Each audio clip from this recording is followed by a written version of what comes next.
Where do we go from here? I would be remiss if I presented just a dollar and cent budget message without recommendations for our future.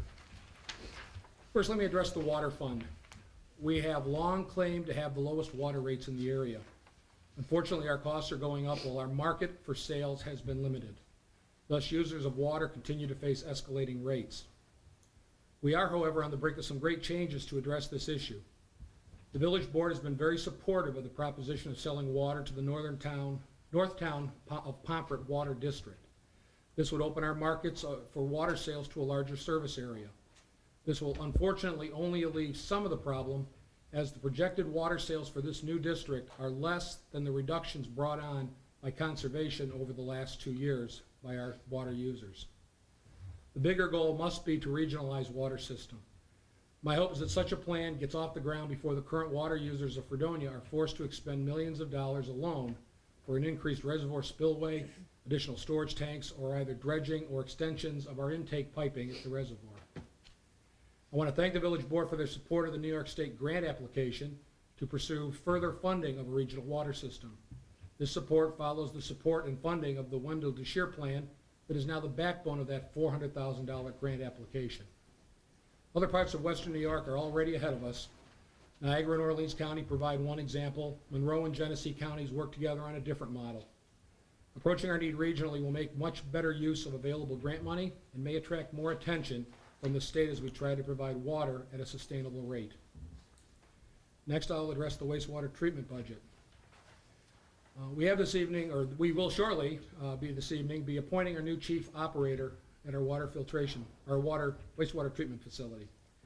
She's not new to the facility. She has experience at the plant. I'm not going to say how many years, but she's ready to operate with one less employee because of that experience. But even with this reduction in the workforce, we need to increase the rate, as utility and supply costs are always increasing. Our new chief operator, with the assistance of a contractual engineer, has overseen changes in the plant recently that have allowed us to use methane gas produced at the plant to reduce our dependence on natural gas. While we still have a small gas bill for the coldest months of the year, we'll be able to control that expense. Our new chief operator plans to continue working with the contract engineer to reduce our electric bill with modifications to our nearly 40-year-old plant. I'm proposing a capital cost of $25,000 for this effort. She will also oversee increased training of the employees to have more people in the operator titles so that we can be prepared for what the DEC sees as a shortage of qualified operators, which will drive the demand up for these trained people. Unfortunately, so much of what we do will only control the rate of increase. Clearly, we must treat wastewater. We have no option. Finally, the general fund. This is the largest and most difficult part of the budget to control.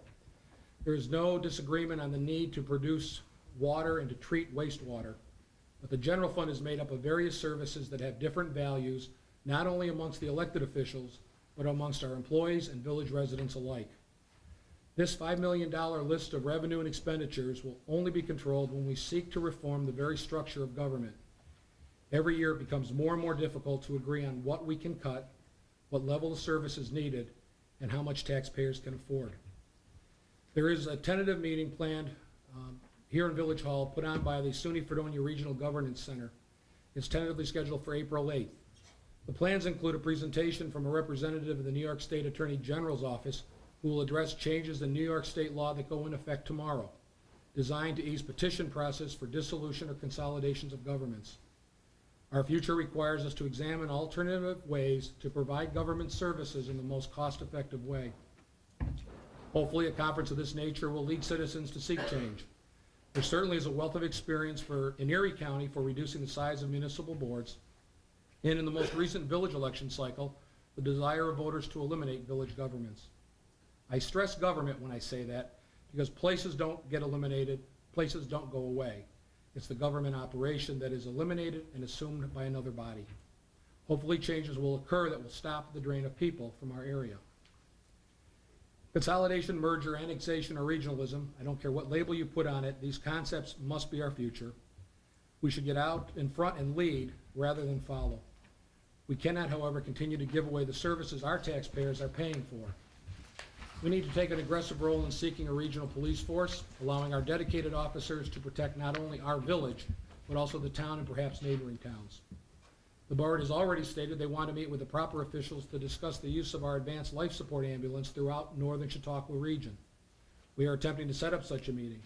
Perhaps some agreements will result from this process that will allow for the recovery of some of our costs for this service which others are taking advantage of under mutual aid agreements. In my first year in office, I opened the door to the ideal of regionalized fire and ambulance service using the pooled resources of several municipalities. It's a concept that's already available in state law, and we should move forward. I'm again this year renewing the challenge I made in both the prior budget statements for the board to examine various ideas. We cannot continue to spend without a review of the needs. Can one vehicle plow and sand our roads, reducing the use of one vehicle? Can we find alternate ways to charge batteries in our police vehicles while they're in the parking lot instead of running engines? Is our fire department obligated to cover the New York State Thruway? These questions were raised over the last 2 years, and we must still seek the answers. I'm suggesting we eliminate our fire department service to the New York State Thruway. There's only a small portion of the Thruway, less than 1 mile, passes through the town of Pomfret. None of it is in the village. The entrance is not in our territory, but we have provided service. Countless man-hours, both paid and volunteer, and gallons of gas have been expended in this area where we are uncompensated while not obligated to serve. I will ask our street lighting committee to obtain the inventory again from National Grid and examine ways to reduce the number of streetlights we pay for. This budget proposes reducing the line item for street lighting by $25,000. While I recommended a review last year, I do not believe we ever developed a policy. I'm recommending the board adopt a policy of placing streetlights at intersections and bends in roads, thus eliminating some lights that are merely placed on every other telephone pole. This will not only save money, it will be better for our environment.